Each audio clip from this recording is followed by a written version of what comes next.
So here's the kitchen garden. Rocket just planted in pots. I just give it a haircut every once in a while to harvest. Those onions need to be potted up. Collard greens.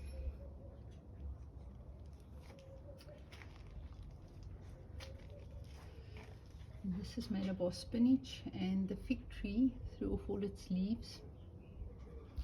So it's starting to make new shoots. More carrots. Some onions in there, just covering so the cats don't think it's their sandbox. Then, oh, we've got a bit of a surprise here. Let me show you. Our very first little calendula. It's pretty. And something's eating their leaves. But there are more buds coming, so that's great.